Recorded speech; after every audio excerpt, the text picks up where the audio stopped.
Hi students, in this video we're going to look at calculating the NPV using Microsoft Excel's formula. NPV takes future cash flows on a project and calculates the net present value of them. Then you want to look at your project cost and you want to subtract that out. That will tell you if you have a positive net present value for the project, in which case you would do the project, or you're short and you have a negative net present value on the project, which means you wouldn't take on that project. So in this case, we have an example. You have an investment that's going to cost you $25,000 up front, and you're going to get 5 years of cash flows back on the project.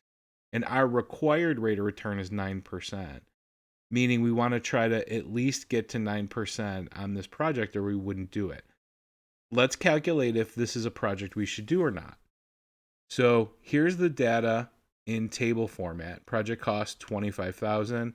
Year 1, $5,000 in return. Year 2, $5,500. Then $6,000, $6,500, and then $7,000. So our first step is to calculate the present value of all these cash flows. So we can go up to Microsoft Excel in the f of x box, and we type in N for NPV.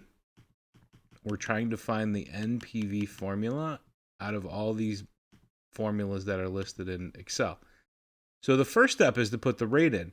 Well, right in the project, we told you that the required rate of return is 9%. So we can list that by typing in 0.09. And for the values, we just scroll down on the returns for the project. So you select all the columns year by year by year that you have. So the total present value of the cash flows is $23,003.78. Now you have to take out the actual project cost. And once you add these two together, you will know if you should take this project on or not, if it's positive or negative.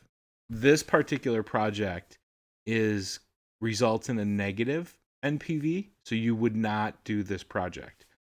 If the NPV for the project was positive, then you would take on the project. Hope this helps. Have a great day. Hopefully you'll click like on the video and subscribe to the channel. Thanks and have a great day.